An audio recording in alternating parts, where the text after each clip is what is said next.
जमीयत उलमा हिंद ने दिया असदुद्दीन ओवैसी साहब को धोखा। जमीयत उलमा हिंद ने असदुद्दीन ओवैसी साहब की पार्टी ऑल इंडिया मजलिस इत्तेहादुल मुस्लिमीन को हराने को लेकर शिवसेना के उम्मीदवार को दिया समर्थन, जिनके बाद एआईएमएम पार्टी के उम्मीदवार इम्तियाज़ जलील साहब की हो गई हार। क्या है दोस्तों, बड़ी अपडेट करेंगे, इस अपडेट पर बड़ी चर्चा, साथ ही करेंगे जमीयत उलमा हिंद के सारे बातों का खुलासा। तो दोस्तों आप बने रहें हमारे साथ शुरू से अंत तक। आइए दोस्तों एक एक करके चर्चा करते हैं। आखिरकार एआईएमएम पार्टी का औरंगाबाद के सांसद इम्तियाज़ जलील साहब की लोकसभा चुनाव 2024 में बड़ी हार क्यों हो गई। तो दोस्तों आइए जानते हैं।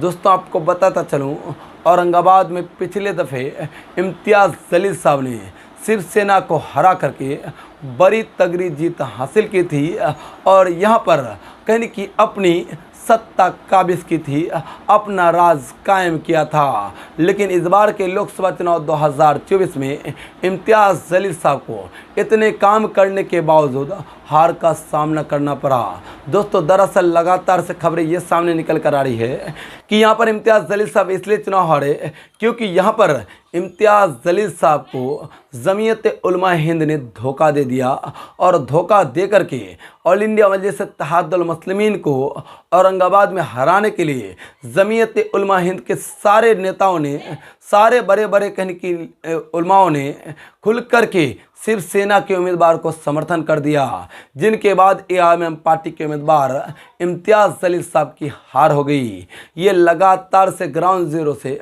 खबरें सामने निकल कर आ रही है। दोस्तों आपको बताता चलूँ, इम्तियाज़ जलील साहब और साथ ही एआईएमएम पार्टी को जमीयत उलमा हिंद का कहना है कि ये कहने की जातिवाद की राजनीति करती है, इसलिए इनको हैदराबाद के बाद और कहीं जगहों पर कहने की चुनाव नहीं लड़ना चाहिए और जहाँ जहाँ ये चुनाव लड़ती है इनको कहने की चुनाव हरानी चाहिए, तब जाकर ये बाहर चुनाव नहीं लड़ेगी, सिर्फ अपनी ही महदूद सीटों पर ये चुनाव लड़ेगी। जिस वजह से उसी तरह से औरंगाबाद में जमीयत उलमा हिंद ने किया और इनको हराने के लिए कहने की जमीयत उलमा हिंद को समर्थन कर दे दिया, जिनके बाद कहने की जमीयत उलमा हिंद के शिवसेना को समर्थन के बाद इम्तियाज़ जलील साहब एआईएमएम पार्टी के पूर्व सांसद की बड़ी हार हो गई।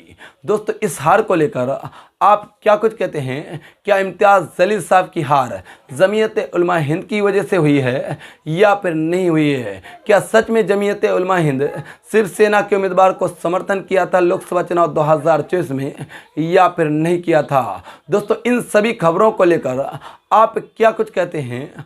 आप अपनी राय ज़रूर बता दें। फिलहाल दोस्तों ये खबरों पर हमारी चैनल मुहर नहीं लगाती है। ये खबरें लगातार से सोशल मीडिया के माध्यम से सामने निकल कर आ रही है।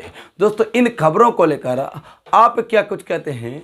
आप अपनी राय ज़रूर बता दें ताकि आपकी राय हमारे सारे व्यूअर्स तक पहुंच जाए। तो चलिए दोस्तों अभी तक के लिए दीजिए इजाज़त। दोस्तों जाते जाते आप समझ से गुजारिश है, हमारे चैनल पर अगर आप नए हैं तो चैनल को ज़रूर सब्सक्राइब कर दें और साथ ही वीडियो को ज़्यादा से ज़्यादा शेयर करें।